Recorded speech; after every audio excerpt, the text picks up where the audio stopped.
Ladies and gentlemen, this is the F&G show. The F&G show. Over a glass of wine. We're going to break these glasses. I know. Million views. No. But I lost an eye. Well, today what we got for you, we're going to talk a little bit about the workers at Netflix. They walked out amid continued backlash over Dave Chappelle's special. They still Dave talk about Chappelle. Okay. I mean, this special's been out for a minute now. They still trying to blast this joker, man. A joke's a joke. Don't everybody know that the funniest jokes come from the darkest, deepest pain? That's why everybody called Richard Pryor the greatest, and he was in the most pain, and jokes. They laughed about him lighting himself on fire. Anyway, let's get to the... Yeah. Let's see what they got to say, man. Dave Chappelle's special, The Closer, which many asked for it to be removed. Netflix has not done that, but you can see supporters of trans employees and their allies are out here outside of Netflix to speak out and talk about what they are wanting to come from all of this. I'm here with Neverending Nina, community cultivator and artist. I know you're a singer. Yes. Talk to me a little bit about why it was so important for you to be out here today. Everybody want to claim all these titles. You don't ever see them anywhere. Oh yeah, I'm this. Yeah, I'm a comedian. I'm a singer. I'm a musician. But you'll never see them anywhere. Well, I guess. I saw you speaking earlier here at the rally. Well, I think it's so important because we show support and solidarity. We show support in community because as black trans people, as non-binary people, we are mostly all we have. And so if we don't speak up for ourselves, then who will? And to see this turnout, there are quite a few people here, hundreds I would say. To see this kind of turnout, what does that mean to you personally throughout what you have done in your life? Well, I think it shows that there is an interest. It shows that there is a concern. It shows that there is space for us in growth. It shows that there's work to be done. And so if the individuals out here, the 100 plus, can go home in their own communities, in their own households and see, hey, how am I showing up for trans people? How am I showing up for black trans women? How am I showing up for yourself? Then that can continually create the change that we need to better our community as a whole. And then I know that we've seen people here who are out on the other side saying, it's comedy. What would you say to that?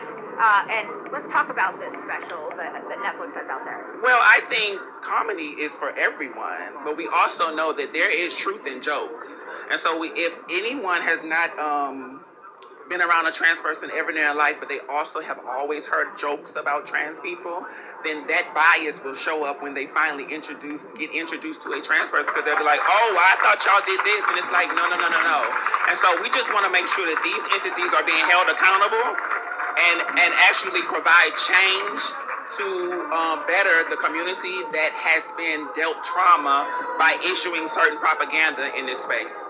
Like to see Netflix do? I know they've said that they screwed up, but we still have the special out there. What does everyone out here want to see happen? For the powers that be in those spaces, listen, truly listen, because I think it was a form of gaslighting when you knew that this person did 2 specials before this, censoring the trauma of trans people, and so now you said that you let it go ahead for the 3rd one to actually inflict more trauma to those individuals. And so we want them to be held accountable, hire those individuals who were at Netflix, or also give them opportunities to go elsewhere to better explore better options. Thank you, for talking to us today. I really, really appreciate it. And I also know that some of the activists out here are asking people to cancel their Netflix subscriptions, and employees would like to see more ethical entertainment. When you hear... Wow. I really don't know much about the trans movement, and I can't really say a whole lot. I heard, the only thing I heard was they were making some comparisons. Somebody did I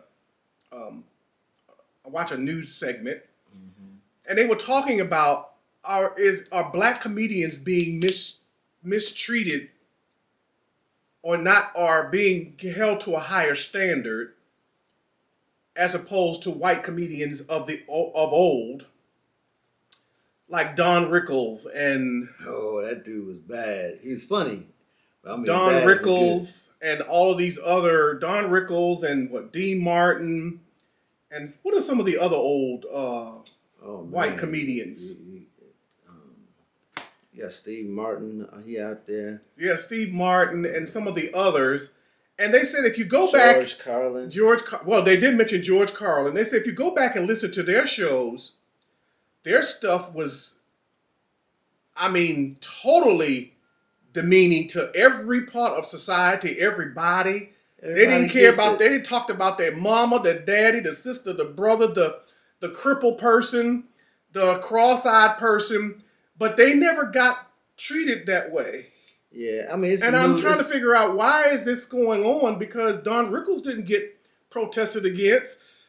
George Carlin didn't get protested against. It's a new time because we had some risque, like Richard Pryor, for instance, back then doing his thing. Mm-hmm. And even Eddie Murphy, he had some gay jokes in there.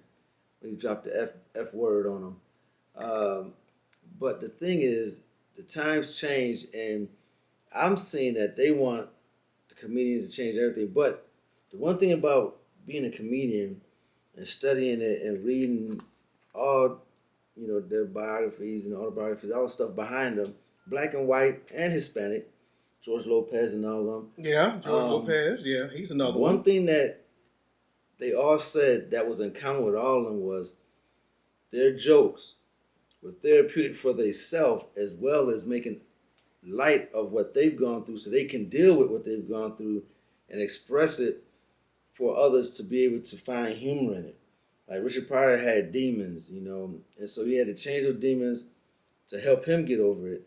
And then he was a comedian, so he would put it out there so you can see it, but he wouldn't, I mean, if he just told you straight up the way without the funniness, it'd just be him just speaking. He'd been preaching, basically. Right. So my thing is, with Netflix, with Dave Chappelle. Dave Chappelle doing his thing. I don't even know what he said. I didn't listen to it. You didn't watch the No, special? I did not watch the special because I don't really listen to Dave Chappelle anyway. So I'm not sure what he actually said that was so terrible. He just to me, he just cracked jokes just like he cracked jokes about everybody. He hit everybody up, man, from the gays, the blacks, the whites.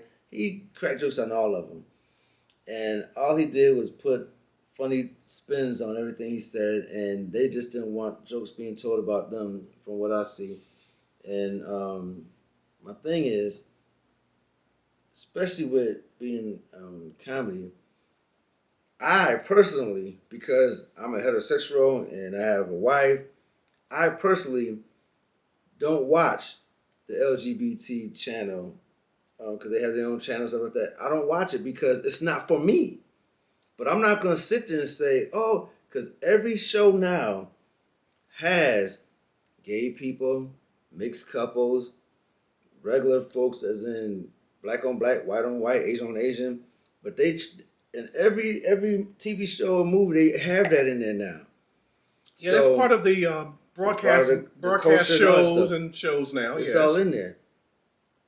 Even though I don't like some of the stuff I see because I don't don't do that type of stuff, I'm not going to protest to say you should take that down because I don't want to see that. Turn the TV off. You ain't got to watch it. If I worked for a company that I didn't care for, which I've had worked for a company, made some decent amount of money, but because of the environment, it wasn't for me. I tried to do what I could to change about it, but it was me against a whole lot of people. So all I could do is say, well, this company's not for me. I didn't hold no picket signs outside trying to shut them down. I spoke to who I needed to speak to, resigned, left. Didn't cause a ruckus. What I did didn't matter. I did what you were supposed to do when you report these companies from doing, bad things. Nothing came out of it. But it wasn't for me. Yeah, I didn't listen to the special, so I have no clue what Dave Chappelle said. I'm going to have to let him watch some of the special. I'll let him watch some of the Yeah, I don't know what he said. So it's kind of like, even not George Carlin, what's that other black guy that goes down? It's in Hollywood. It goes to Vegas. That black comedian. Oh man, I can't remember. You're talking about Wallace. Yeah, Wallace. He's a very good comedian. He talks about anybody. So I'm not sure I understand the total outrage of this whole thing. I mean, he has to hear the jokes from what he's talking about. Yeah, I would have to hear what he's talking about to see. But I mean, but my point is, let's say you had a transgender comedian get up there and say the same thing Dave Chappelle would. Would that transgender comedian be lambasted? The thing is, they did, and the one that stood up that was transgender, Dave Chappelle talked about a transgender person the episode before this one, and he didn't know, it was a guy and everything. Talked to him, then he found out, but he still talked to him and everything. And the guy was like, "Yeah, I want to be a comedian too." So Dave Chappelle had her opening up for him. Mm-hmm. It didn't matter if it was transgender. He opened up and everything, and he tells a story in this last one about how she bombed on the stage, terrible.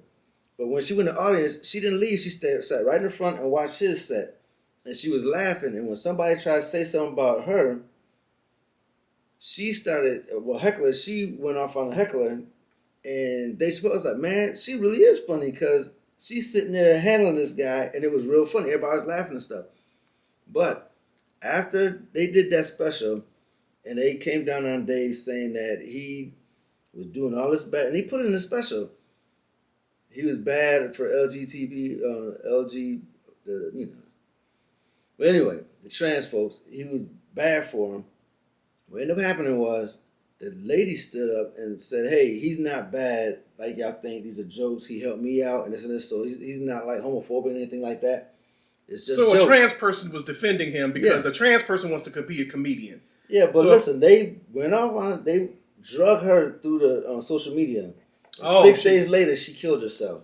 What? She killed herself. So what people don't know is Dave Chappelle.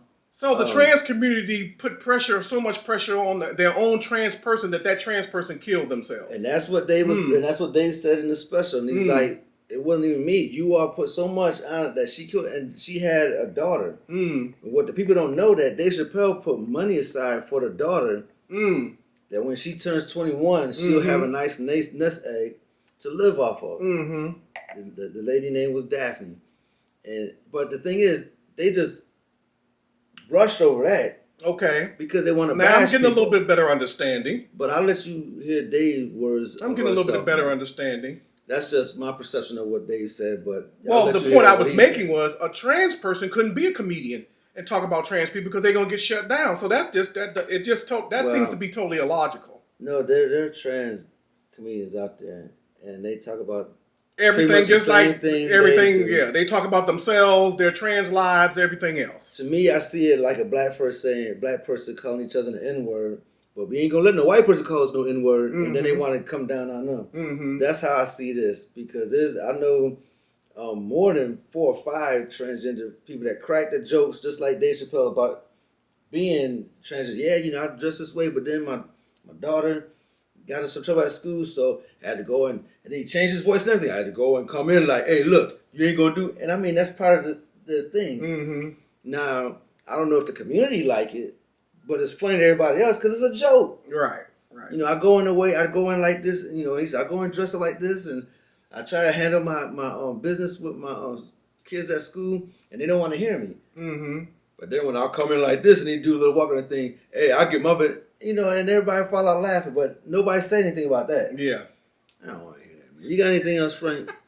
No, but I think you do. What the Black History Fact, CRT, for Black today? Black History Fact for today. We're going to go with Maya Angelou. Well, she's a well-known person. Yes. She was born in April 4th, 1928. Died May 28th, 2014. Everybody know a little bit about Maya Angelou.